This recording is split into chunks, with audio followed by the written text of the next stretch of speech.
Tonight, President Akufo-Addo takes a swipe at governance and anti-corruption civil society organizations, describing them as politically tainted and unsympathetic to his work, even to the point of campaigning to get him out of office. There are civil society organizations that mounted campaigns to make sure that I did not continue to sit in this seat. I cannot overlook that these were not people who were in any way either objective or sympathetic to what I was doing. Meanwhile, he says public perception that his government is doing very little in the fight against corruption is unfortunate. I don't think that any government has mobilized the resources to give the opportunity for the anti-corruption agencies of the state to function as efficiently as possible, as this government has done. It's a matter of record. We have more from President Akufo-Addo and the reaction of civil society groups.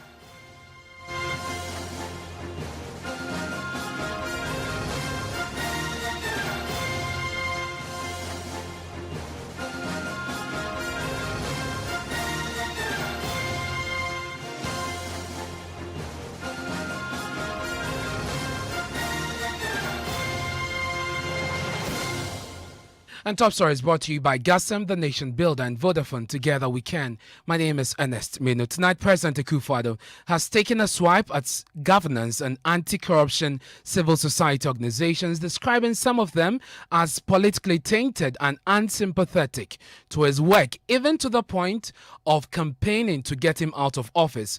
For him, this posture and behavior is what has informed his reaction to commentary from such independent analysts on matters of public interest. In a meeting with the Ghana AntiCorruption Coalition, the president said he is still committed to the fight against corruption and has a record to show. Presidential correspondent Elton Brobe sat through the meeting and brings us highlights. Let's start with the audit service. And President Akufo-Addo has commended the acting Auditor General, Johnson Akuamo-Asiedu, for his work in the fight against corruption since his appointment. Interacting with the Anti-Corruption Coalition, President Akufo-Addo said Mr. Johnson Akuamo-Asiedu has demonstrated the quality of work and independence of view so far. For him, those are clear indications of his professionalism and readiness to fight corruption. The circumstances in which the first Auditor General left, to some extent, constrained me in the manner in which I responded to his successor. I believe the one who has succeeded him has not demonstrated sufficient quality. For instance, he's responsible for something that is unheard of in our history, the 12 statutory reports that have to be compiled and placed before Parliament in the year of Parliament. This is the first time it has ever been done. Even the much touted Auditor General before never managed to do it. I think that on the basis of the work that he has done, if today efforts are made to confirm it, which I believe should be done. Ghana improved her score on the latest Corruption Perception Index. The 2020 report released by Transparency International saw the country score 43 points out of a possible 100. Despite the high level of perception in the country, President Akufo-Addo said he has done more in resourcing anti-graft agencies than any other regime. It's unfortunate that the perception is that the commitment of government is waning, especially when 2 or 3 facts are taken into account. I don't think that any government has mobilized the resources to give the opportunity for the anti-corruption agencies of the state to function as efficiently as possible, as this government has done. It's a matter of record. The judicial process, which is involved in the anti-corruption, is one that I am very reluctant to tamper with. On the Founders' Day, which fell on the 4th of August, thousands of Ghanaians took to the streets of Accra under the Fix the Country banner, demanding, among others, a review of the 1992 Constitution. But will this happen? To change the constitutional arrangements that have assisted this durability, we should be very careful how we go about it. I feel very strongly on that point, and that is why I have not lent my support to the idea of this wholesale review of the Constitution. The one area which I felt required action was the one that I put before the country, which was the extension of multi-party democratic rule to local governments. President Akufo-Addo there, and then that report by presidential correspondent Elton Brobith. So those are highlights of that meeting that happened at the Jubilee House. We can now hear President Akufo-Addo speak directly about the work of the governance and anti-corruption civil society groups. This is verdict. It's like allegations that are made against public officials. The bare allegation in itself does not raise, in my view, a presumption of irregularity or improper conduct. You have to listen to the person against whom the allegation is made and see whether they have an explanation that on the face of it makes sense or justifies their conduct, and then the investigation into it. So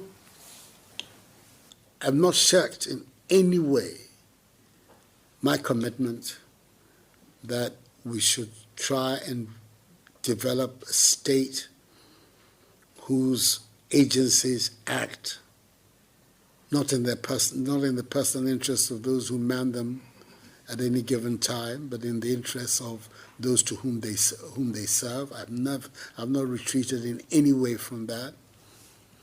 But I think also there is something that none of us can overlook: the highly politicized atmosphere in which many of these allegations are raised in Ghana, in which some of the civil society organizations are privy to and complicit in, where it's the line between them being independent commentary and being politically related commentary is very, very thin. And in many, many cases, there are lines that are in fact crossed. There are civil society organizations that mounted campaigns to make sure that I did not continue to sit in this seat. I cannot overlook that when I hear them continuing to attack my government and its works, that these were not people who were in any way either objective or sympathetic to what I was doing. So if I tend not to pay too much attention to what they say, I don't know. For myself, I think that a lot of objective people will appreciate the position that I take. But nevertheless, as I say, when you are in this seat, you're required to listen to everybody, especially to people like you, to take into account the statements that and the commentary that you make, and then we'll move forward from it. I think that the thing that we all have to be thankful about in Ghana is that we now have an atmosphere where this kind of discourse can take place without the fear of the midnight knock, because there has not always been like that in our history. Some of us grew up at a time when anything which... So that is President Akufo-Addo there speaking in that meeting with the Ghana Anti-Corruption Coalition, or chairman of the group, Nana Osebons, who says the group is unhappy with what he describes as the insensitivity exhibited by some public officials in their reaction to calls for the resignation of the Health Minister Ernest Manu in the handling of the Sputnik V vaccine contract. The increased confidence in 2017 reflected the optimism of the public that, Mr. President, your government will usher in a new era of public integrity and value for money in public expenditure. The Auditor General's reports show consistent mismanagement and abuse of public funds over the years. Recent happenings around the Sputnik V vaccine purchase suggest some degree of insensitivity of officials towards public concerns raised on the matter. The Sputnik case also highlights the need to institutionalize a value system that prompts a person whose conduct in public office comes into disrepute to resign.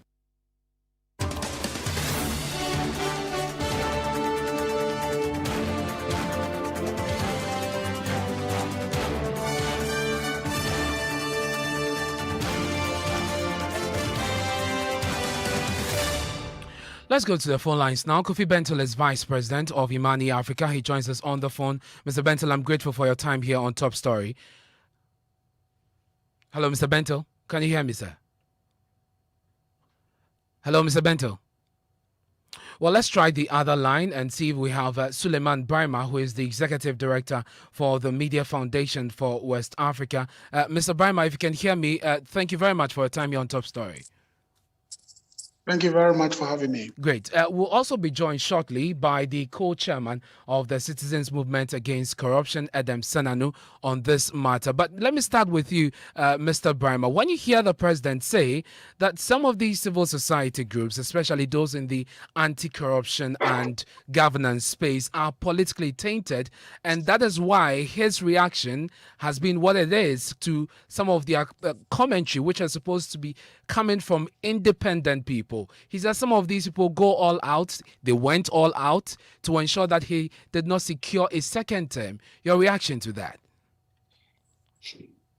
Well, I think that the platform created yesterday was a great opportunity for both sides to hear each other, to listen to each other, and to end up deciding in which ways can we continue to work together as a nation for the advancement of our country. I think it turns out that, yes, the position of civil society representatives who were there was made clear. The president also expressed his sentiments. So far, what I'm picking up is, from our colleagues who were there, it appears as though it is the media that have created the impression that all that happened was what the president said and not what civil society also presented as our concerns. Now, I can understand the president if he says that, and I believe that he did not say all civil society organizations. No, he didn't. It was not, yes, and I doubt it was in reference to the colleagues who were there to represent civil society. Indeed, as part of our political dispensation, there have been individuals and organized groups who have, branded themselves as civil society organizations, but certainly one knows that they are aligned politically this way or that way. And perhaps the president was making reference to such entities that exist as civil society organizations and are politically aligned. But I believe that is not something that is exclusive to Ghana. And talk about civil society doesn't mean, neutrality and independence is what makes you a civil society organization. I think it is about the work you do. And people may have, if you go to the US, there are organizations that are ideologically inclined. Either they are, inclined to the Republicans or inclined to the Democrats. That doesn't, make them not fit within the civil society space. I think what is important is to continue to listen to each other, hear each other out, and pick out points that we can build consensus on to advance. But isn't the president right when he says that if these are politically active people, in fact, he says that some of them, first of all, the commentaries are made in a very politically active environment, and some of them are complicit in the activity. And so isn't it fair, and I guess that was the point he was trying to make, that if you have colors, let us know what your colors are and don't hide under the cloak of independence and pass commentary? Well, I think that there are organizations that are not, hiding their colors, are not hiding their affiliation and their allegiance. And certainly there are others who may take one position or the other depending on what the issues are. It's almost like, our media environment. There are media organizations that are saying they are practicing journalism, but everyone knows that this particular media station or that radio station is inclined to the MPP or the NDC. I don't think that in that regard, if the umbrella body, let's say the GJA or GIBA, decides to call on the president to discuss issues in the media industry or how, issues affecting the governance of this country, then the president says, well, look, you media people, some of you are, this way or that way, and you campaigned against me. Yes, certain media houses campaigned against the president because they are politically aligned. In the same way, I believe that there are organizations that, within civil society, the technical framing of it, yes, are qualified as civil society organizations, but they don't hide their identity. We all know organizations that, were backing political party campaigns. They were part of the campaigns and they issued statements on behalf of political parties or to advance the cause of political parties. Those we all know. But I think that for the representatives who were there yesterday, it must be clear.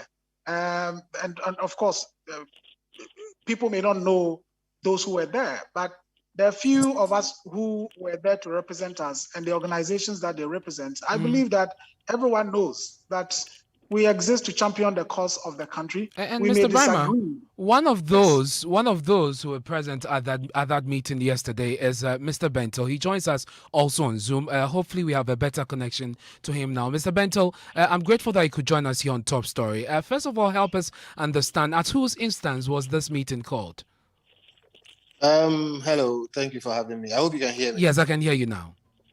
Right. So this is not the first time. So I do believe that, the Ghana AntiCorruption Coalition, I'm trying to get the name right, wrote, and I think it's been a standing request, and in the past we've had one or two other meetings. So that must have been a standing request. And this is the time that I think the presidency got and allowed us. So I believe it's the Ghana Anti-Corruption Coalition that arranged this. And this was to discuss issues of governance and corruption, I guess? Yes, specifically to deal with issues concerning corruption and a few other issues. When you get a chance like this, you try to go as broad as possible. Some of us actually think that these meetings, because of time, must be single issue meetings. But as you can tell, you may not always have the opportunity to have these discussions. So you try to put as many things as possible in there. But this one was particularly on corruption, but it strayed into a few other areas. Mr. Brima, who is also on the other line with you, is essentially saying, and to the issue of the president raising concerns about the political collaboration of some of you civil society groups, especially within the corruption and anti-corruption and governance space. Mr. Brima says, regardless of the colors, the president and government, for that matter, must pay attention to the substance of the commentary and not say that, well, because of how politically tainted you are, I do not take serious some of the commentary that you make. You agree with him?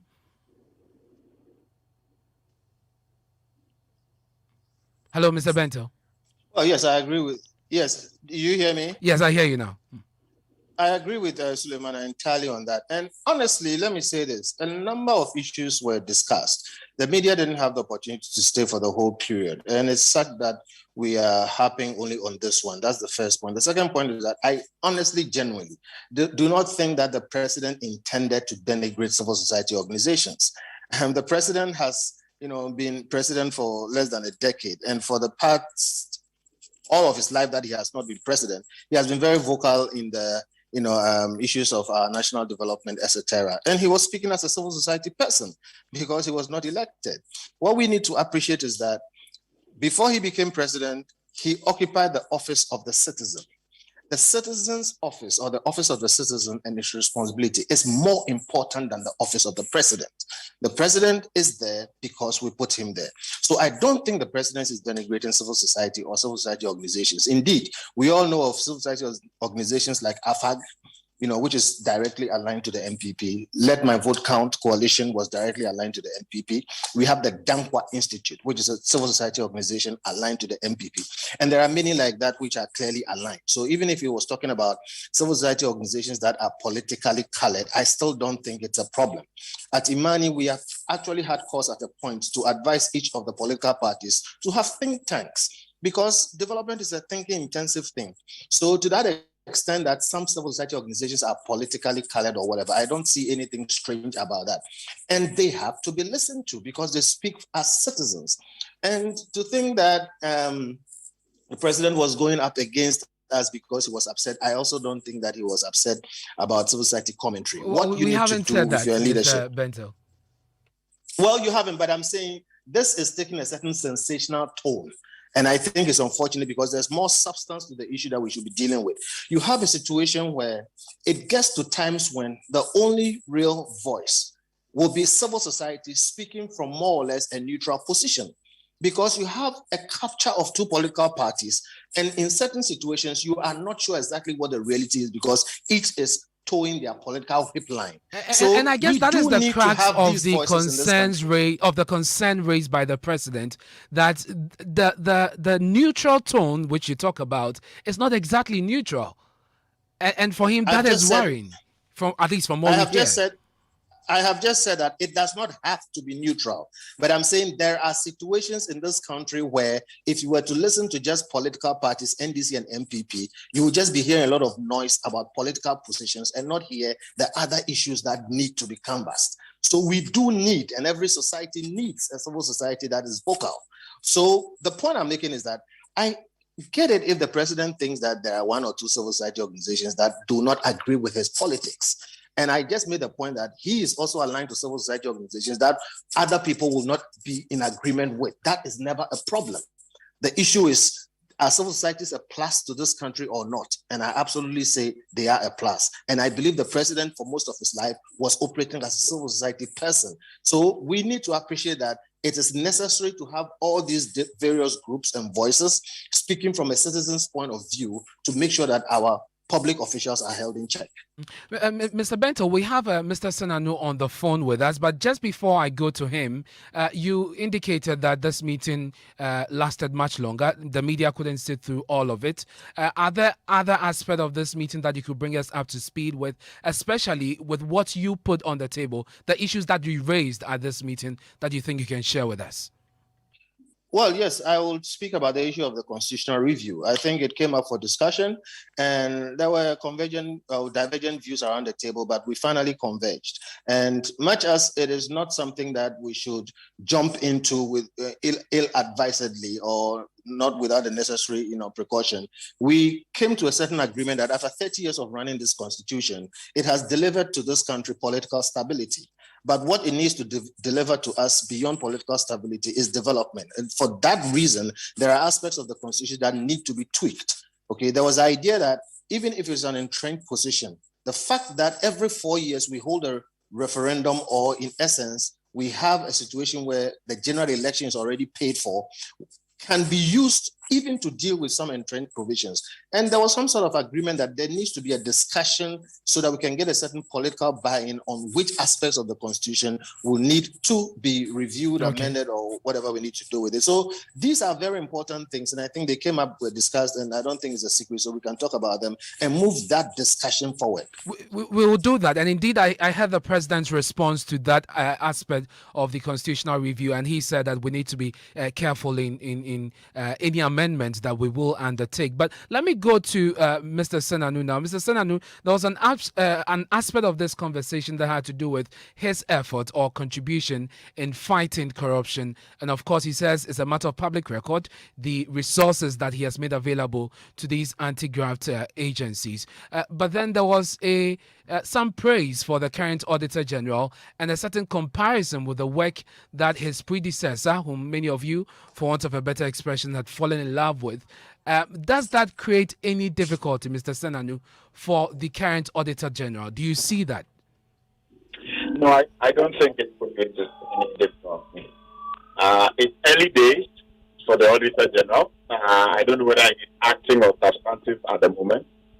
But if the president chooses to heap praise on him at this stage, it's all well and good if it's an encouragement. I think that if you want to compare tenures, it's going to take a little while for us to do an objective assessment of his tenure as compared to the previous one. And Mr. Sunanu, what do you make of also the comment about civil society and their neutrality or otherwise? I believe my colleagues have spoken quite well on that. One, the discussion went far beyond just an issue of civil society. I mean, to the extent that the president gave us audience, it tells you that he doesn't look at civil society as an antagonistic group, entirely working simply to try and make sure that he's not president of this nation. Obviously, he respects and finds value in civil society, and therefore was willing to engage with us. And I think that we need to, as it were, measure our take on the comment he made on some members of civil society with his own action in engaging with civil society. Mr. Sunanu, I want to thank you for your time. We have a terrible connection to you, but we are grateful that you could join us. Let me go back to Zoom and speak to Mr. Barima. Mr. Barima, was the comparison really necessary? Well, I don't think it is necessary. We all know that Domelovo was hounded out, and we are clear about some of the reasons why the government felt uncomfortable with him. And even if the current Auditor General happens to do quite well, he certainly would have been, stepping on a certain foundation that is laid. We know about the Auditor General's office and people who have occupied it before, including the current chairman, or the chairman of the Audit Service, who says he has authority over the Auditor General and that whole argument. So I wonder why the president would use just the last few months after Domelovo was driven out to then draw a conclusion that the current Auditor General is doing quite well. And as I said, I think even if it turns out that he is doing quite well, it certainly would have been on the basis of the foundation that has been laid. And the fact that Domelovo was able to assert the independence of that particular institution. And so he could have only been building on. And to that extent, I believe that the credit must go still to Domelovo. He had a lot to deal with. The fact that you have to work with the government can deny you a lot of things that you can do. And so I think it was comparison, I believe, of fairness. Very well. Mr. Bento, if you're still with us on the line, Yes. Following this meeting, are there some deliverables that we can expect? Did you agree on anything that we should expect in the subsequent days? I hope you can hear me. Yes, sir. Right. So I personally do not think the meeting was structured, in a way that it could have been better structured. There may be the need for, a further meeting so we can have a few deliverables. I just mentioned the issue of the constitutional review. It was a good meeting because at least we started to talk, but the structure of it was said that we couldn't exhaust all the issues. So, for instance, on the issue of Mr. Domelovo, the president made his point, and his point was carried, but we could not speak to it. I, for one, I am aware that when the president says the current Auditor General has been able to present reports that the previous could not do, the truth is that the previous Auditor General did all that work. And if this present Auditor General came in a few months and was able to do things that other people couldn't do, like Suleimana said, clearly he was standing on the shoulders of giants. So we could not report to give the benefit of some of those other issues. And indeed, the president's view is that the Auditor General left office. It is our view that he was hounded out of office. We should try and prevent such a thing from happening in future. So I believe further interaction, maybe on a single issue, will be useful. Okay, but this present structure was not, did not lend itself, to that kind of thing. I, however, hope that the agreement that we reached on the constitution review, that after 30 years is necessary to move from a constitution to deliver political stability to a constitution to deliver economic development, can be followed up on. And I hope all the other things will be taken care of as well. I'm grateful that you could join us, Mr. Bento. He's the Vice President of Imani Africa. Earlier, you had the Executive Director of Media Foundation for West Africa. And we also spoke to the co-chairman of the Citizens Movement Against Corruption, Sunanu. Newsnight with MFR Pau comes up shortly after these messages. Stay with us.